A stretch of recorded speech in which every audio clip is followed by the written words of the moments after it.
Bueno, Fran, me gustaría saber en qué estás actualmente enfocando tus desvelos.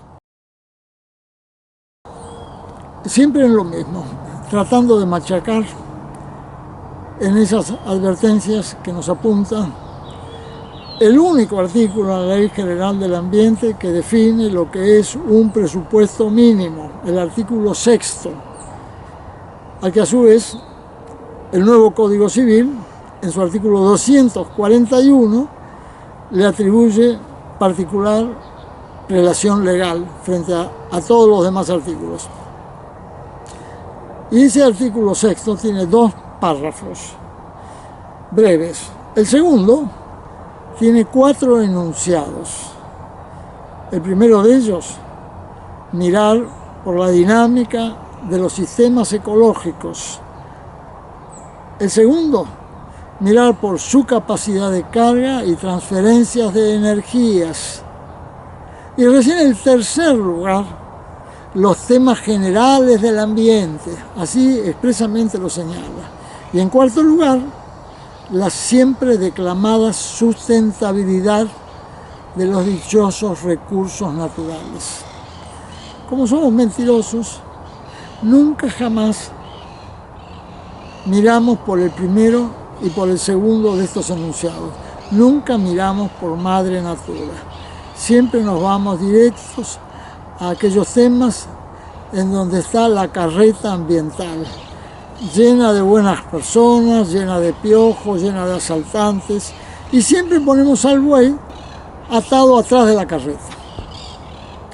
Bueno, lo que vengo tratando en estos últimos 18 años es reiterar el valor de ese artículo sexto, el orden de esos enunciados, puesto que es inútil pretender alterar ese orden. Si no conocemos cómo funciona Madre Natura, de nada sirve imaginar los temas de la carreta ambiental. Y el otro tema que siempre resalto es el valor que el glosario de la Ley Provincial General del Ambiente, la 11.723, le acredita a la voz ecosistema.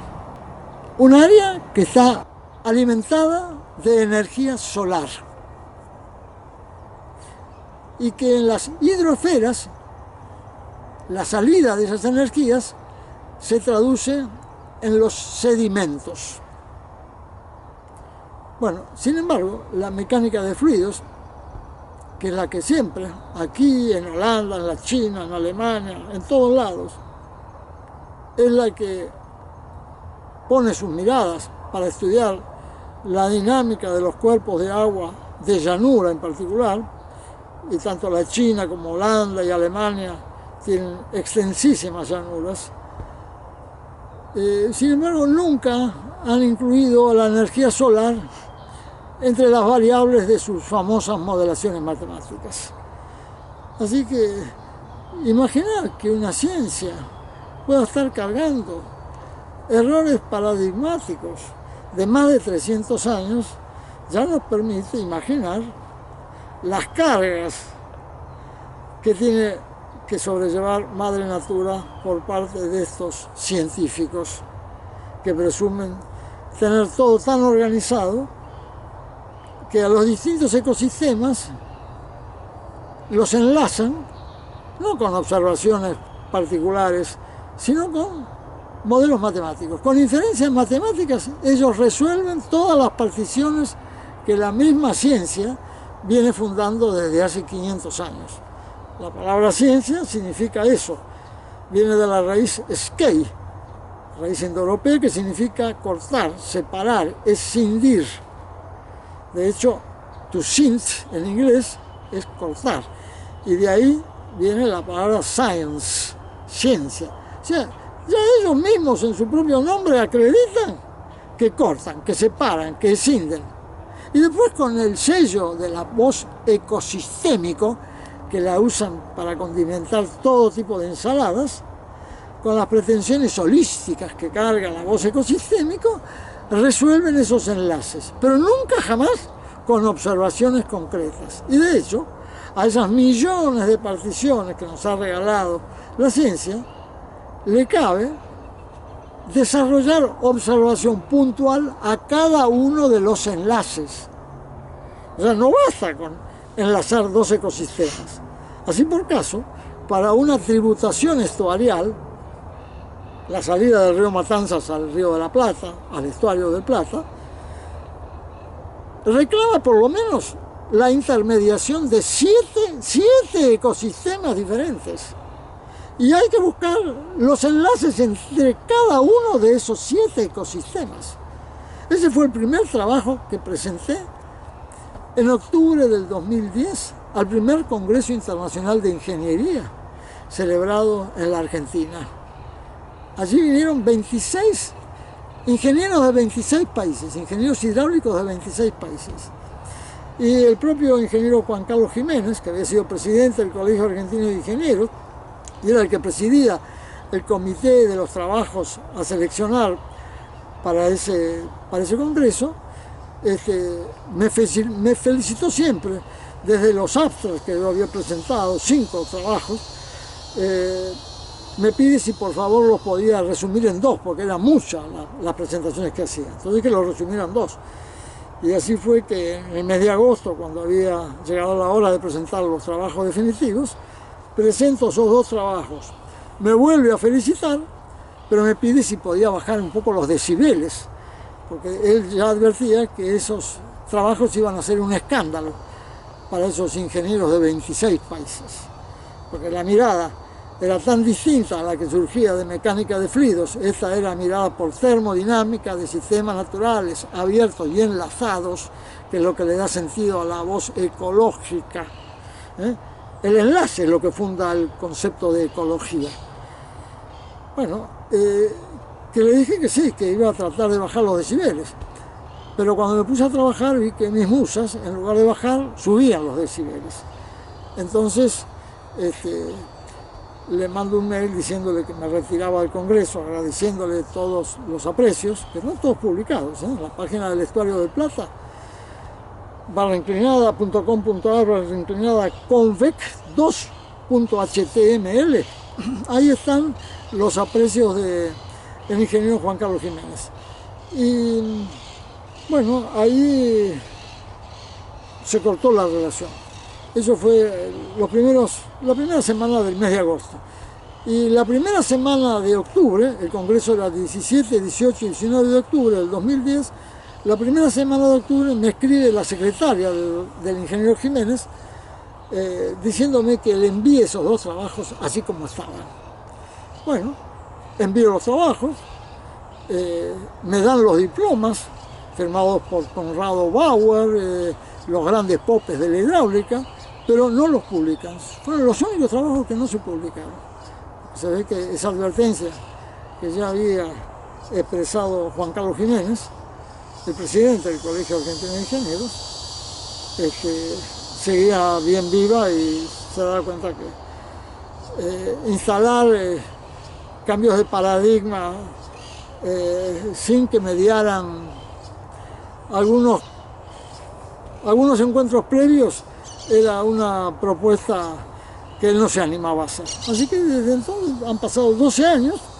Eso, por supuesto, todos esos trabajos están publicados. Yo inmediatamente los publiqué en la página del Estuario del Plata sin pedir permiso a nadie, ¿no? Obvio. Y desde entonces vengo trabajando. Empecé a trabajar en estos temas con miradas de termodinámica en febrero del 2004. O sea que ya llevo 18 años trabajando esa mirada. Bueno, no sé qué más me querrías preguntar, Pablo. Me gustaría saber, vos tenés. Sí, yo tengo una pregunta. Fran, vos siempre decís que tus musas son las que inspiran y te empujan a trabajar en esto. Claro. Que estás intentando demostrar que la ciencia particiona y que no ven los enlaces. Yo quisiera saber, en todo este proceso de tu trabajo, ¿qué enlaces fueron tejiendo tus musas, una a una? Bueno, la primera de mis musas fue la abuela paterna de la madre de mis hijos.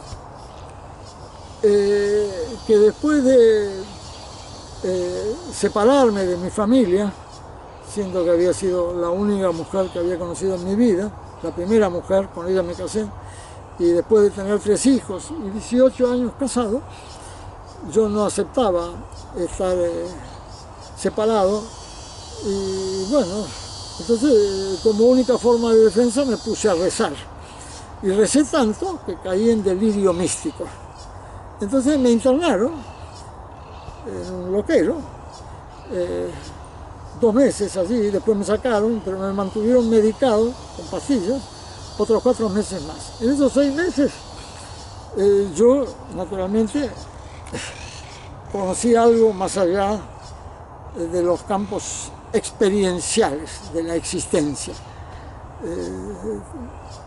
Me topé de frente con campos vivenciales que no alcanzan a ser traducidos con palabras, porque entonces volvemos a ser catalogados como delirantes, encerrados, y terminamos empastillados. Así que aprendí a guardar silencio durante 20 años. Todo esto sucedió cuando yo tenía 37 años. Y 9 meses antes de esta desgracia, yo había alcanzado a tener un sueño que me indicaba comprar una parcela rural. Y bueno, era tan particular el sueño, y justamente un 6 de enero, el día de los Reyes Magos, yo mismo, ese mismo día me levanto, voy en mi inmobiliaria, me muestran este lugar, hago una contraoferta y a los 15 días lo compro, sin consultar a nadie, ni siquiera consulté a mi esposa, a nadie. Bueno, y así me fue, a los 9 meses se me vino el mundo abajo y terminé encerrado en un loquero. Bueno, este lugar ya de por sí, ya creo haberlo contado más de una vez, tiene sus duendes, es un lugar muy antiguo, habitado por una misma familia desde 1685 hasta 1936, 235 años, lo cual permite, si no acreditar, dar a sospechar de que aquí sobran los duendes y que todos tienen nombre y apellido familiar, bien conocidos. Y bueno, me vengo a vivir solo porque cuando me sacan las pastillas recupero algo de mi personalidad. Vengo a vivir este lugar solo, con todos los bienes embargados, juicio de insanía, juicio de divorcio, bueno, una soledad completa.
Solo tenía la ayuda de un hermano muy querido que me daba $120 mensuales, y con eso, con papa y cebolla, alcancé a sobrevivir.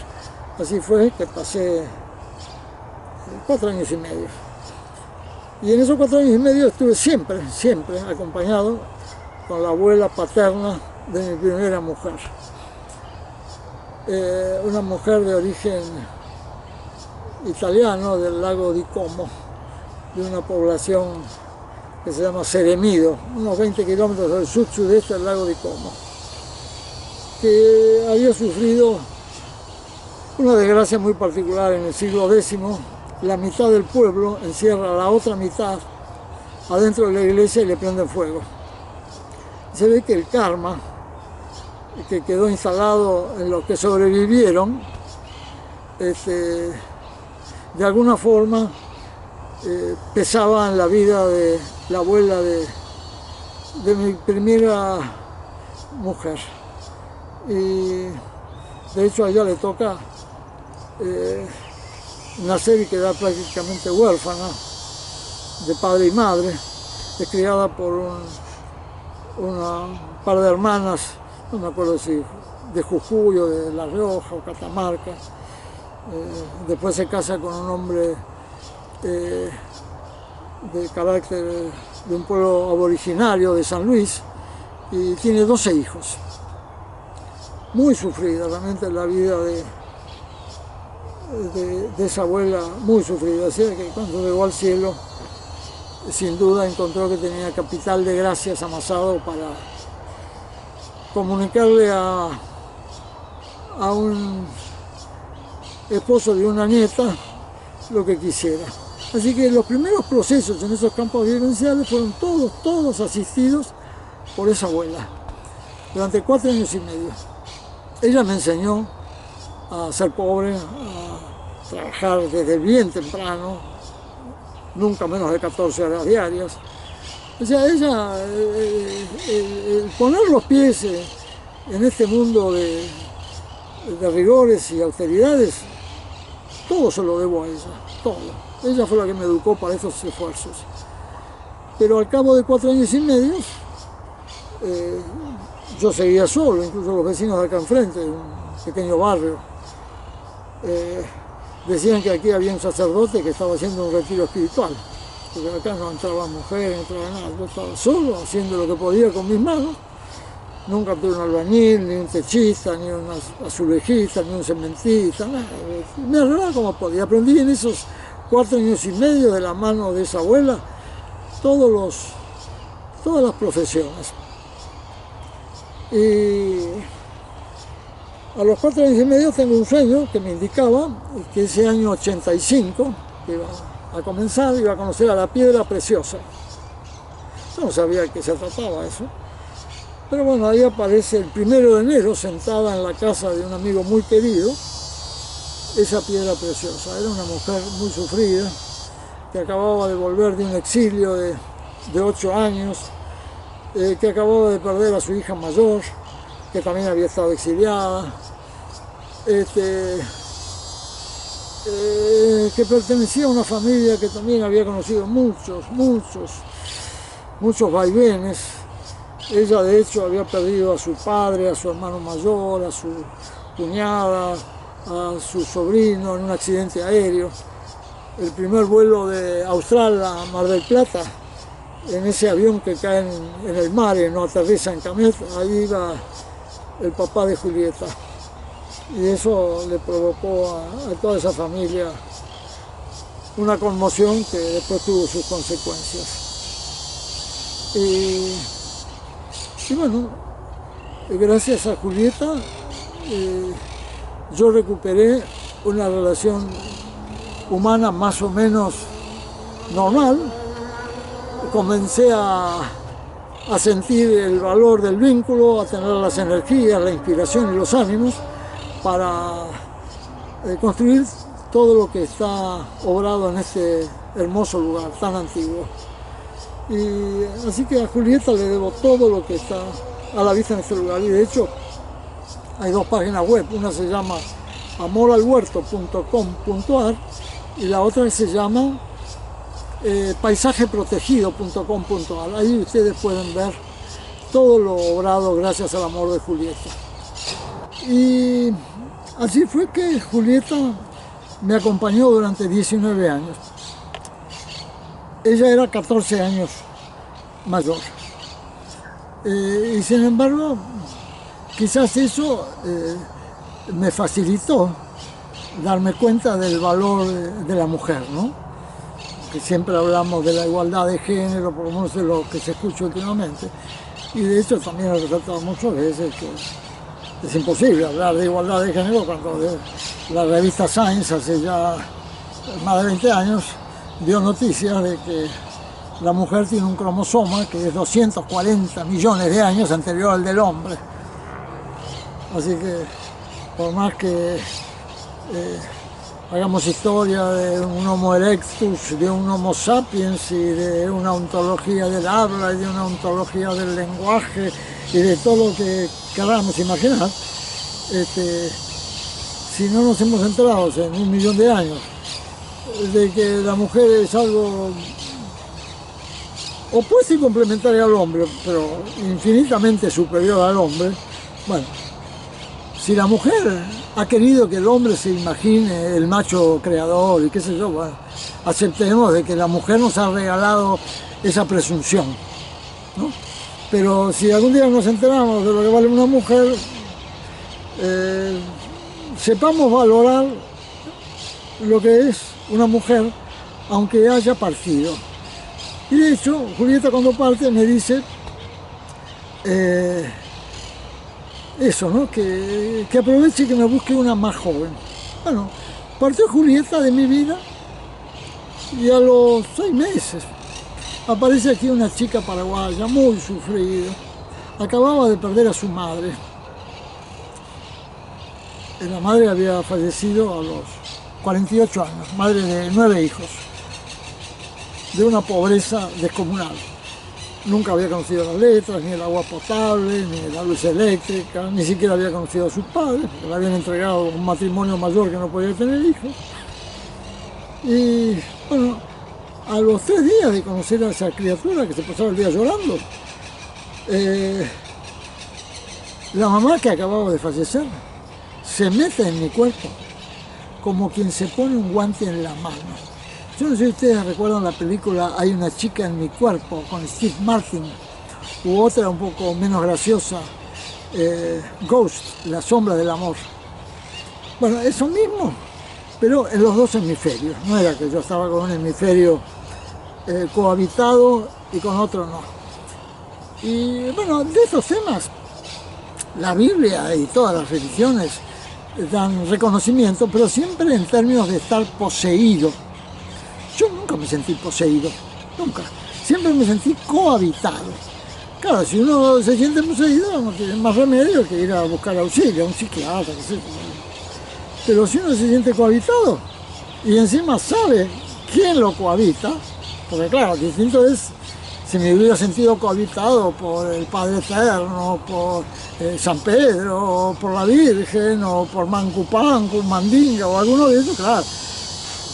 Pero no se trataban de arquetipos colectivos, sino de un arquetipo personal, con nombre y apellido que venía de un vínculo, de una persona concreta que yo tenía frente a mis ojos. Así que no me costó ningún problema, ya venía con la experiencia de la abuela de mi primera mujer, con la experiencia de la abuela paterna de mi segunda mujer, y ahora se trataba de la mamá de esa criatura que tenía enfrente, que era 39 años menor. O sea, algo que no me permitía una vinculación con ella, pero eso se ve que la mamá lo aprovechó para ser ella la que se vinculaba conmigo. Y desde el primer día, lo único que me pidió es que mirara el tema de las aguas y que siempre lo hiciera considerando la energía del sol. Así que a Alflora Montiel Vivero, que hoy le está serruchando la tapa de la tumba a Isaac Newton, le debo todo lo que está publicado en la web. 90 millones de caracteres, 45.000 páginas, de las cuales 18.000 están en justicia. Hoy tengo el récord mundial de causas judiciales en temas de hidrología e hidrogeología en Supremas Cortes. 47 en Suprema Corte de Justicia de la Provincia de Buenos Aires y 18 en la Corte Suprema de Justicia de la Nación. Bueno, no sé si esto resulta fácil entender, apreciar, pero de hecho nunca hablé de estos temas en los primeros 20 años. O sea, cuando entro en la locura, eso fue en 1980 y hasta el año 2000 nunca le comenté a nadie de estos campos vivenciales, a nadie, ni por escrito ni en forma verbal. pero en el año 2000 me entero de que estaban en pie unos caseríos de mis ancestros en el País Vasco, y después de 40 años de ausencia en Europa, yo había estudiado siendo muy joven, artes gráficas en Alemania, y vuelvo al País Vasco y estoy 20 días. Y al volver de ese viaje al País Vasco, tan redoblada mi identidad, que desde entonces no he parado de hablar de estos temas, que tienen que ver con vivencias. Palabras que la cultura anglosajona y francesa han borrado de sus lexicografías, porque la palabra vivencia atenta contra todos los existencialismos habidos y por haber. Entonces ellos lo traducen como expérience vécue, participio pasado de experiencia vivida, siendo que las vivencias tienen carácter flotante, permanente. Y los ingleses lo traducen como living experience. Y la experiencia es un transporte, pero experiencia habla de transporte. Y experiencia es transporte al exterior. Y la vivencia es un transporte al interior. Entonces, los alemanes conservan esa voz como Erlebnis, pero tampoco, si uno le pregunta a un alemán, por más que sea filólogo o lo que sea, ¿qué significa Erlebnis? Jamás va a escuchar estas traducciones que estoy haciendo de una cohabitación. De hecho, el propio Nietzsche, cuando habla del origen de la tragedia, él se remonta a la época en que nace la tragedia en Atenas, en el siglo III, en donde eran autores los que describían los discursos de unos locos que andaban sueltos en las plazas públicas, cubiertos con una máscara y confesando sus campos vivenciales. Y para acreditar, ellos sí, estaban poseídos. Y para acreditar que no eran ellos los que hablaban, se cubrían con una máscara. Ellos solo eran la máscara. De hecho, la palabra máscara en griego se traduce como prosopón. Y esa palabra prosopón, Cicerón la traduce en el siglo I a.C. como persona. Nada que ver con el sentido que nosotros le damos a la palabra persona hoy día. Pero las voces primigenias todavía registran ese carácter de las voces originarias, de la persona como máscara. No el que está hablando, el que habla es el espíritu que nos cohabita, sino el que está cubriendo su rostro con una máscara para que no sea confundido. El que hablaba en verdad no era el que tenía registro de su aparato fonador, sino el que estaba cubierto con la máscara. Bueno, Nietzsche entonces no alcanza a penetrar lo que va de una posesión a una cohabitación, pero es el primero que traduce esos campos vivenciales fuera de los marcos religiosos y jurídicos que hasta entonces regían. En tiempos siglo VII a.C., en la antigua Tracia, se celebraban los mitos de Eleusis. Y allí había un sacerdote que era el que dirigía todas esas reuniones, en donde asistían todos aquellos que se sentían poseídos por algún espíritu.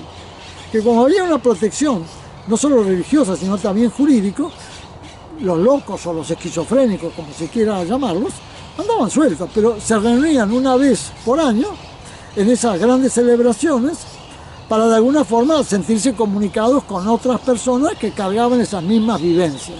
No sé cuánto alcanzarían a comunicarse entre ellos, pero la celebración que organizaba este sumo sacerdote, cuyo nombre era Tragodión, así se llamaba el sumo sacerdote, después fue la que quedó traduciendo el nombre que se le da a la tragedia. Pero todo viene de esos campos vivenciales celebrados 7 siglos antes de Cristo, allá en los famosos mitos de Eleusis. Bueno, a mí me tocó en suerte alcanzar a traducir sin tener que celebrar al Cordero degollado, porque lo que se celebraba en el mito de Eleusis era a Dionisios. aquel que había sido arrojado del cielo por su padre, por Zeus, porque tenía un defecto, tenía una cojera. Esa cojera parece que estaba relacionada con la fidelidad. Y entonces el castigo es ser arrojado fuera del cielo, y entonces aterriza en el mar. Y por supuesto la que lo rescata del fondo del mar es Tetis, la diosa de lo indecible, y Océanos, el padre de lo profundo. Ellos dos son los que rescatan a Dionisio del fondo del mar. Pero siempre quedó registrado que casarse con Tetis, con la diosa de lo indecible, es muy peligroso. Por eso hablar de estos temas solo después de una prolongada época de armonización, que en general les alcanza muy poco, porque en general las personas que viven estos dramas se pasan la vida medicados. Entonces, a mí me ha tocado la suerte de aterrizar en una isla de naturaleza cargada de duendes, cargada de espíritus, que se ve que Madre Natura tiene recursos mejor que las pastillas para salir adelante. Y después de 20 años trabajando con las manos, ahí yo siempre recordaba lo que le había pasado a Job, aquel que había perdido también toda su familia y se había pasado años lamentándose, pidiendo consejos a los sabios y qué sé yo, y un día escucha a Yahvé tronar desde los cielos y escucha su voz que le dice: ¿quién eres tú que se atreve a me boulé? Boulé en griego médico es arrojar, lo arrojado. ¿Quién eres tú que se atreve a lo que te he arrojado? A la providencia que te ha arrojado. Y después escucha de ese mismo Yahvé la expresión: tus manos te bastarán. Bueno, Job siguió ese camino, se olvidó de los sabios, se olvidó de los libros, se olvidó de todo, se puso a trabajar con sus manos y aparentemente se curó porque nunca más escuchamos hablar de él. Bueno, a mí me pasó lo mismo. Yo hasta ese entonces había estudiado como un burro, había llegado a quemar 3.000 libros para tratar de recuperar vidas, campos afectivos y no seguir sumergido en la vida intelectual. Y bueno, ya no había retorno a la lectura, así que han pasado 42 años, nunca más he leído un libro. Y durante 20 años nunca escribí una línea, nada. No tenía ni teléfono, ni televisión, nada, solamente trabajar como un burro. Pero después de 20 años, y ya cohabitado por la abuela de Julieta, Stella Livingston, ya con ella empecé a escribir. Y ya había empezado a trabajar en los temas del agua, pero no con la mirada desde termodinámica. Yo veía barbaridades en cursos de aguas cercanos, acá en el arroyo Pinazo, el arroyo Burgueño. Y ya en el año 96 había empezado a hacer presentaciones administrativas de estos temas. Así que en denuncias administrativas ya tengo cumplidos los 25 años. El 6 de noviembre de 1996 hago mi primera presentación al ministro Toledo, que era ministro de Infraestructura de la provincia de Buenos Aires. Bueno, y después, cuando aparece en mi vida Alflora sin duda que ya conocía todo este itinerario, y ella tomó provecho de ese aprecio y de esa pluma que Estela manejaba muy bien. Estela realmente tiene una pluma fenomenal. Y bueno, entonces simplemente me mostraba lo que luego yo en el Google Earth o en imágenes de la NASA iba a transitar. Y hoy el Google Earth nos da resoluciones de hasta 40 centímetros por píxel. Así que ahí podemos investigar lo que se nos ocurra. Después hay software para medir batimetrías con un nivel de fidelidad asombroso.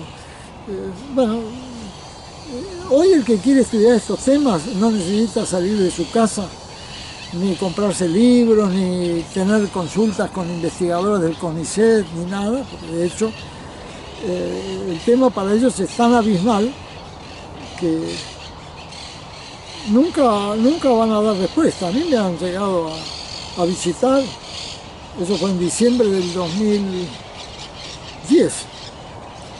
Después de esas presentaciones en el Congreso Internacional de Ingeniería me vine a visitar Jorge Simonelli, el ingeniero Jorge Simonelli, el decano de los ingenieros hidráulicos del Instituto Nacional del Agua. Él había sido uno de los padres fundadores del INCIT, del Instituto Nacional de Ciencia y Técnica Hidráulica. Y el doctor Loparo, el titular del INA, le había pedido que viniera a verme para agradecerme por los trabajos en defensa de los bañados del Luján. Y bueno, me comentó que había estado 2 meses leyendo mis trabajos antes de animarse a hablar conmigo. Pero me confesó, después de este encuentro de 3 horas, que ahora estaba con más problemas que antes porque no sabía cómo iba a volver a relacionarse con sus pares. Porque el cambio de paradigma en cosmovisión hidráulica era de 180 grados. Pero la honestidad de ese hombre de 82 años fue maravilloso. Y ahí me di cuenta que solo hombres niños pueden aceptar un cambio de paradigma sin volverse locos, sin querer matarse. Lo que implica reconocer que todo lo que han hecho a lo largo de la vida lo han hecho espantosamente mal, aun cuando hayan puesto su mayor honestidad, lo mejor de su conciencia. Pero el enterarse de eso es terrible. Bueno, y el 18 de febrero del 2012, 14 meses después, la que viene a visitarme es Agnès Patterson, la titular de todas las cátedras de hidráulica de la Universidad de Buenos Aires, a cargo de todos los equipos de investigación. Agnès me preguntó si podía venir aquí. Agnès acaba de cumplir 58 años, si mal no recuerdo, el 5 de febrero, 3 días después que este burro cumpliera 80 años. Y Agnès me pregunta, puesto que nunca había sabido de ella, y ella me había conocido no sé de qué manera, me pide si la podía recibir. Y yo dije que encantado. Bueno, así que vine acá al medio del campo, acompañada de un ingeniero especialista en imagen satelital, porque quería saber cómo generaba mis bancos de imágenes. Bueno, después también de 2 horas y media, 3 horas, se fueron los dos con los ojos blancos. Pero me di cuenta, ¿no?, de que ella no podía sacar un dedo del pie izquierdo o derecho fuera del plato académico porque le cortaban la cabeza. Le iban a decir, bueno, hijita, estudia, investiga lo que quieras, pero búscate quien te financie esos estudios. Así que la pobre ahí quedó prisionera, ya no de los catecismos newtonianos, pero sí de los subsidios del CONICET y de todo lo que da la universidad. De cualquier manera tengo intercambios de mails de mucho agradecimiento porque le mandé unos trabajos de termodinámica en cuerpos de aguas someras, un trabajo hecho en Estados Unidos, muy original, y quedó encantada porque ella misma en ese tiempo estaba haciendo estudio de rozamiento en cuerpos de aguas someras, aplicando los criterios de la mecánica de fluidos, ¿no?, toda la variable de Manning para estudiar el rozamiento en varillas de plástico que ella ponía en esas piletas de agua para estudiar el rozamiento del agua con esas varillas. Yo le expliqué, mirá, Inés, la varilla de plástico no tiene ninguna aptitud para capturar la energía solar y mucho menos para transferirla al agua. Fue tan simple el encuentro con ese de alto contraste, con eso que ella me explicaba del trabajo que estaban investigando en ese momento, que cuando lo reafirmo con un trabajo que hablaba expresamente de ese tema, y también miraba por termodinámica, no con el discurso ya mucho más desarrollado, que me había tocado suerte durante ya 6 años desarrollar, quedó encantada. Y yo siempre le mando copia de los trabajos que presento en la justicia, y siempre tengo algún reconocimiento de ella, pero con mucha discreción. Bueno, me querías preguntar algo, Pablo. Sí, te quería preguntar si pensaste en algún momento qué hubiera sido de tu vida de no haberse presentado al Flora. ¿A qué te hubieras dedicado? ¿A qué hubieras dedicado tus trabajos? No sé, yo primero nunca jamás no solo nunca pregunté nada, sino que nunca en mi vida pedí nada. Nunca le pedí a mi musa, nunca jamás nada. Nunca le pedí que me dieran anticipos de nada. De nada, nunca, jamás en la vida. Así como cuando se fue Julieta de mi vida, me quedé 6 meses cuidando el campito y cuidando, porque acá hay trabajo de mantenimiento permanente, ¿no? Hay 1.700 árboles, más de 4.500 arbustos, o sea, trabajo hay de sobra. Pero bueno, en 6 meses cambió mi vida. Y desde el primer día me di cuenta, desde el primer día que entra al flora como guantes adentro de mi cuerpo. No en la mente, porque yo no estoy cohabitado en la mente, en el cuerpo entero.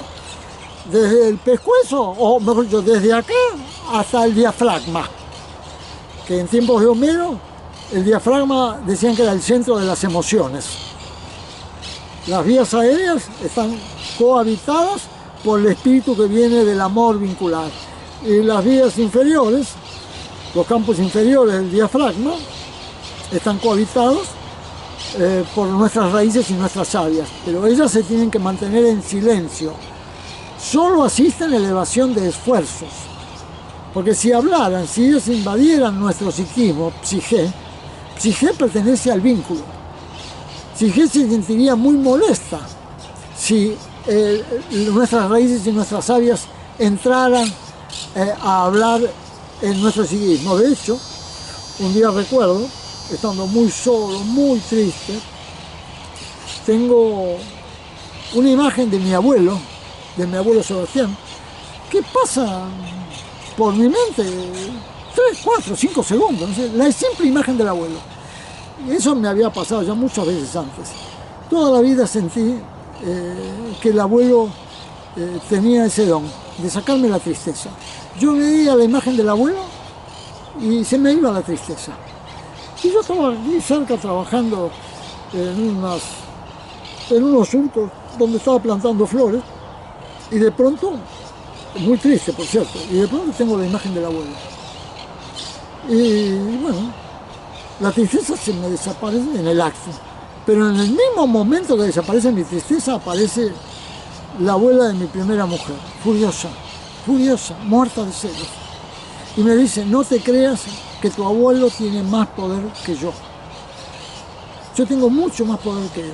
Bueno, desde ese momento nunca más toleré su presencia.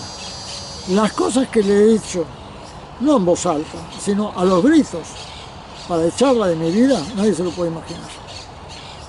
Pues yo no acepté que, a pesar de que era obligación del abuelo mantenerse callado, ¿cómo no iba a aceptar una mujer que en vida había sido extraordinaria, que había conocido padecimientos extraordinarios, que otra criatura tuviera la visión de un abuelo de 3, 4 segundos que le ayudara a salir de la tristeza y se presentara furiosa? Se presentó el cuerpo entero, claro, difunta, pero el cuerpo entero. La vi frente a mis ojos, furiosa, recitándome esa expresión que para mí fue una verdadera maldición, porque desde ese día nunca más la toleré, nunca más. No concibo cómo un alma tan extraordinaria puede ser tan rigurosa con un abuelo que lo único que hacía era pasar su simple imagen, nada más que para darme consuelo y sacarme la tristeza, nada más. Así que bueno, esas son vivencias que, por cierto, ayudan a comprender la delicadeza con que hay que cuidar, la fidelidad con que hay que cuidar de estos campos vivenciales. Con la abuela de Julieta nunca he tenido esos rigores, nunca la abuela me ha hecho hincapié en eso. De hecho, yo tengo la imagen de la abuela en mi casa, y atrás de la imagen de mi abuela, de esa abuela, está la imagen de mi abuelo. Porque lo siento los dos como ángeles de la guarda, cuando el abuelo no es un ángel, es un cimiento y unas sabias, raíz y savia. Y esas características que vos apreciaste, ¿Serían características de ellos en vida también? Bueno, los padecimientos de la abuela de Claudia fueron monumentales, porque ella, el hecho de no haber conocido a sus padres, casarse con un hombre muy humilde, vivir en un desierto, en un área desértica. Yo conocí la casa de piedra que ellos habían levantado, el matrimonio había levantado a 40 kilómetros de la capital de San Luis. Realmente un lugar de una pobreza increíble, increíble, desértico completamente. Así que el valor de esa vida, yo no tengo ninguna forma de imaginarlo, descomunal. Y supongo que habrá sufrido mucho, y por eso mismo el rigor con que me educó, porque la educación, el espíritu, el temple para aceptar el nivel de pobreza en esos 4 años y medio que vivía papa y cebolla, solo 4 años y medio que en este lugar, y aprender todos los oficios, eso todo se lo debo a eso. Así que no es poca cosa.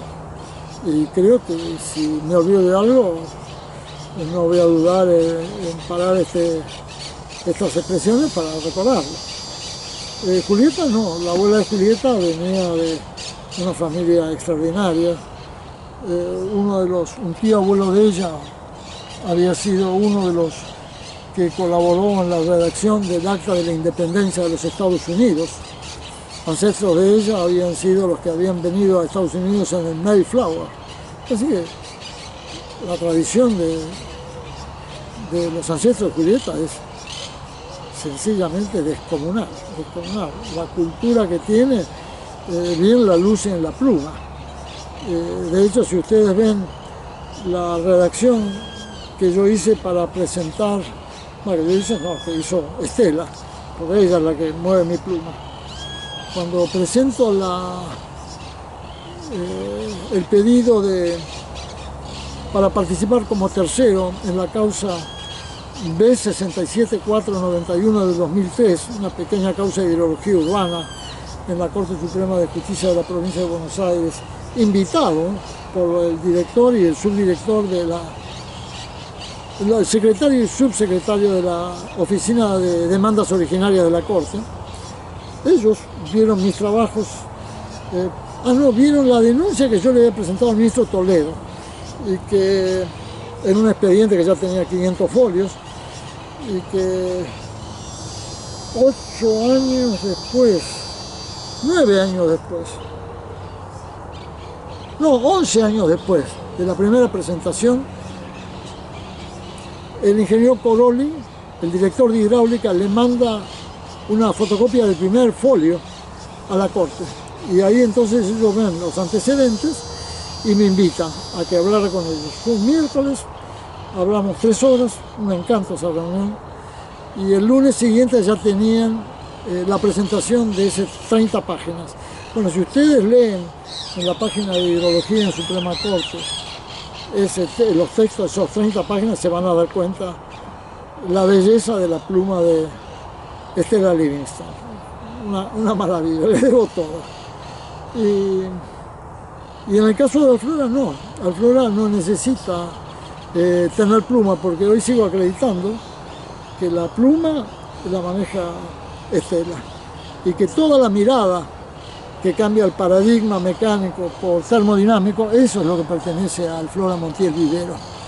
Y Alflora lo único que necesita es mostrarme imágenes de todas las aguas, cómo se asocian, cómo se disocian, y eso yo lo vuelvo a reencontrar cuando termina el sueño, siempre a las 5 menos cuarto de la mañana, toda la mañana, nunca falta un solo día esa información. Así que imaginen la información que he recibido de Alflora en estos 18 años. Algo que nadie puede imaginar, pero si uno piensa en el doctor Jonas Salk, él confesaba que todos los días tenía sueños que le permitían dar trabajo a 200 investigadores. O sea, él reconoce que la vacuna él no es invento de él, es invento de un espíritu que él no dice quién es, él no identifica el espíritu. pero él reconoce que eran los sueños los que le daban toda la información. Y a Newton le pasó lo mismo. Newton, cuando acababa de entrar a la Universidad de Cambridge, con 18 años, se desata la peste bubónica, sale de la universidad, su madre se había vuelto a casar, vivía con su nuevo marido y sus nuevos 2 hijos a más de 100 kilómetros de Cambridge, y él queda en las puertas de Cambridge cuidando de su huerta, de su abuela y de la huerta. Así que él se hizo hortelano y la única información que tenía, no tenía ni libros ni tutores, porque la facultad, la universidad tuvo cerrada 3 años, y en esa absoluta soledad él reconoce haber desarrollado su portentosa física matemática. A Newton nunca se le conoció una mujer, pero sin duda tenía una musa. Y trabajó desde los 18 años con esa fuente de inspiración hasta los 53, en que deja la física para dedicarse a dirigir la Real Casa de la Moneda. Y termina perdiendo toda su fortuna a los 80 años dedicado a la timba en la Bolsa de Londres. Así que hasta los más sabios son capaces de estos metaversos que llevan al hombre a creer que el dinero es lo que vale y no la relación con las musas, que sin duda Newton la tuvo y no la supo cuidar.